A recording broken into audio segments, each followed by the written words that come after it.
some context. So there's already 600 and something billion PLS locked up.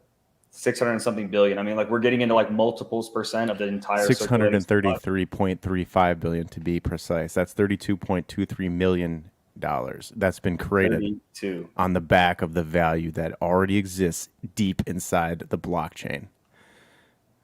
Boom. We have 15 million USDL minted in less than 2 weeks.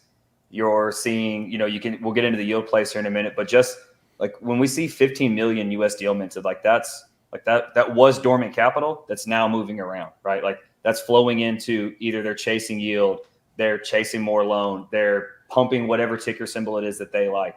And unlike USDT and some of these other things, ain't no freezing, no admin keys, no nothing. And it's backed by what we believe in, which is the chain, right? It's backed by PLS.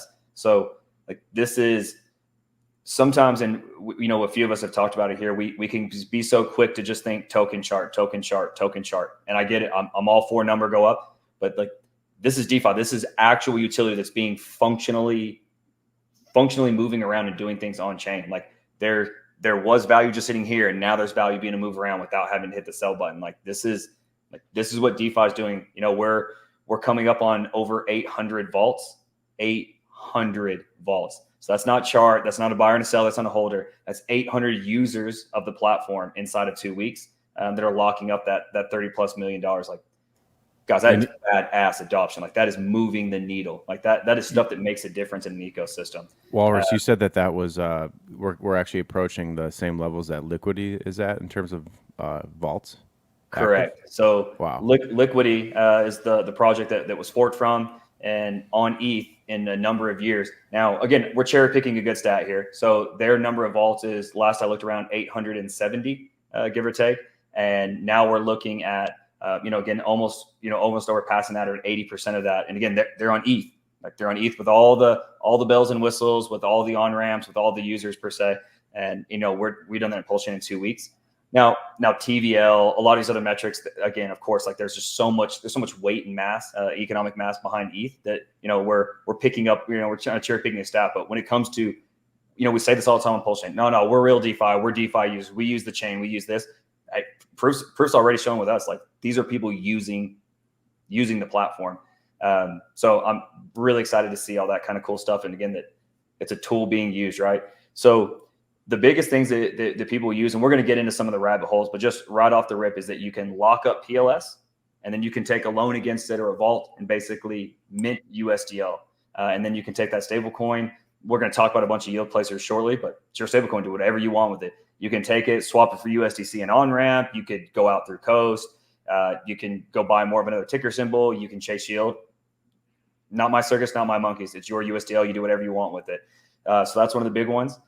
For the loan token holders, a big part of it is that now with the loan, you're basically taking a percentage of all those fees. So there's a loan staking pool. And then there's also a stability pool, which is what will catch liquidation events. Again, we'll dive into those in more depth with the yield conversations. But essentially, it's being able to take a loan on PLS, mint the USDL. There's a redeeming function for USDL, and then there's a staking pool. So the big things, again, you just have that ability to take the loan, and then you have a couple of these yield plays that we're really going to dig into.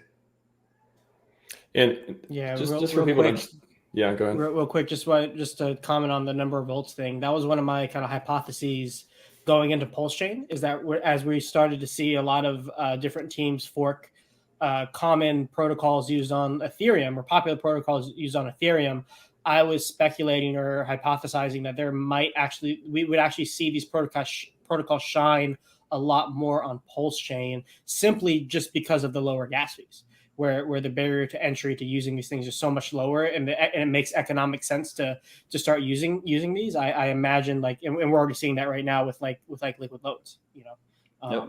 So we're getting to see these protocols being used at full force because the barrier to entry to just utilizing them from a gas fee perspective is so low. That was something I championed just briefly, and I'll get off the mic. Like that is a big deal. I've talked about the fees thing. We're so quick to say, okay, well, we don't look at these things as far as they actually change behaviors, and that's what Slav decided, a change in behaviors. He didn't say, hey, I can use LL because I saved 60 cents or $4 or whatever it is. a difference in participation in DeFi protocols. So if you go from, at scale, I like to use the gasoline. I think it's an easy example. If gasoline was 10 cents, no one would ever care. You would just drive around. You wouldn't even think about the cost. It would just be irrelevant, right? And then if it doubled to 20 cents, you still probably wouldn't care. It makes some difference at scale with transportation and commerce. But again, to a user, no one cares. You get to $1, all right, it's inexpensive, but it's a bill now. You have to think about it. When it starts getting to $3 to $5 to $6 to $7, it genuinely changes how people use the commodity now. Like the cost, not only do you have these downward stream effects of price, but hey, I may not go take a family trip. I may not go drive down here. I may not be able to do X, Y, Z thing. You start to constrict behaviors. So when it's not just inexpensive, when it's bordering on free kind of inexpensive, now the world's your oyster and you can use all these things at your whim and not have to be concerned about a exterior cost. Well, I